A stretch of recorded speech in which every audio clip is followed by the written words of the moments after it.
first taste of fresh oil that this thing's had in many a year.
Engine's in, and I've got as far so far as I've got the engine wiring loom is back in place. There's all this crap down here, you probably can't see. There's heaps of stuff there. I've still got all this stuff to look after yet, but that I can't do anything with until I put the inner guards back on, and I'm not quite ready to do that yet. But the 80 actually looks like it's gonna live again, and I'm pretty pleased about that. Well, how about that? Hey, it's pretty bloody good to have the motor in it again. Jesus, that was a lot of work. It's a damn sight harder than any other vehicle I've ever done. It probably would have been easier to install the gearbox or the transmission and the transfer case separate to the motor. Yeah, live and learn. Yeah, so Robert Oz asked a great question in the last video, and that was, did I replace the input shaft seal on the transmission and the output shaft seal? Well, no, I didn't, and it has bitten me on the arse because they are leaking. The excuse is there was a lot of pressure to get a lot of other things done, and I needed to have the engine in this car here before I could do it. And I'll show you what I had to do.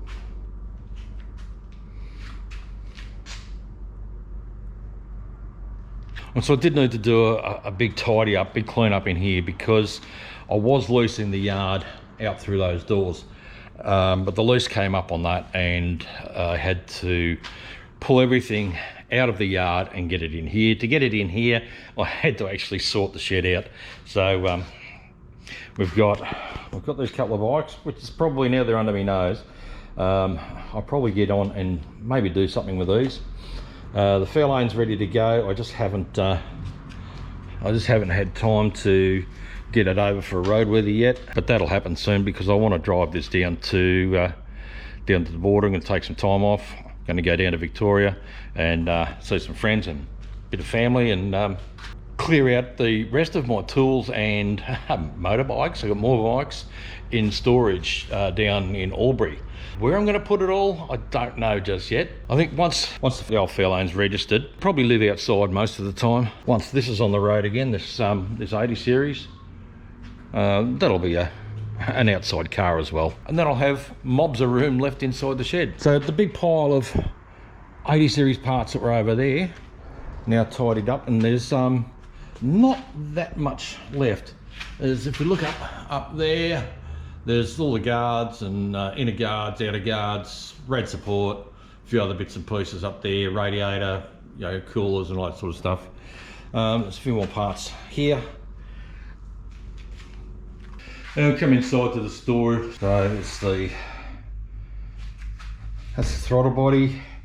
It's the upper of the intake manifold, air cleaner, a few more bits and pieces up there. So there's really not that much to go. Pardon me. Oh, well, not that much to go. Nowhere as much as there was. I'm kidding myself if I think there's not a whole lot to go, because there's, I mean, all the interior of this car is in need of work. I haven't even looked at the rear end suspension. So it's got a spare tyre under there. I wonder if that spare tyre is better than that one on the front. I think it might be, actually.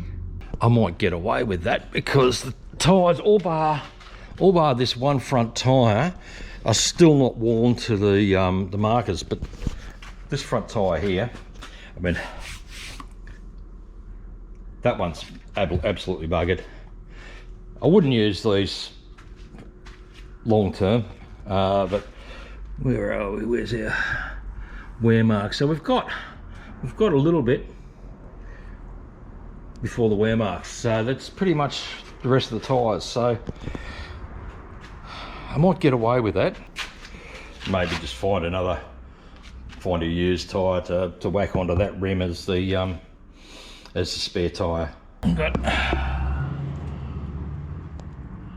this wire here goes up to, if I can see it, up here to that sensor, and the plug's broken off that, so I'm going to have to do something about that. It's going to be a bit of a pain in the bum, but I might just solder an extension on that and put a plug on that. It might make it a little bit easier to work. Yeah, this power steering pump, I cleaned it up and I thought it was okay. Most of the leaks were coming from these fittings, which were all leaking, but it's already just shown me that it's got a weep coming out of the back of it. So I think I'll probably just replace that, and I'll do that before I put the guards on. Other things I'm going to replace as a matter of course are these epoxy bloody spring clips, and they're all over the place. They don't really hold, and that's going to have to be replaced as well. The hose is as hard as a rock, so that's going to leak. But they're all going to get replaced with brand new hose clamps. This heater tap has been replaced. These horrid clips that Toyota supplies, they're going, and they'll get brand new hose clamps. I made a bloob when I was pulling it apart. I was trying to get the plug off the socket off the airflow sensor that goes onto the air cleaner, and yeah, I stuffed it up, so I've got to replace that. That's just one of the many things that's got to be done. Lots of little things.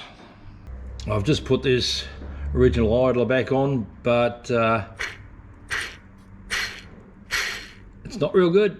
I'm going to have to make an alternator tensioner because the original one was broken, and I did buy one online, but it actually turned out to be for a diesel rather than petrol, and they are different. So if anyone's got a 1FZFE tensioner bracket for the alternator, let me know. If you want to get rid of it, I'll buy it off you.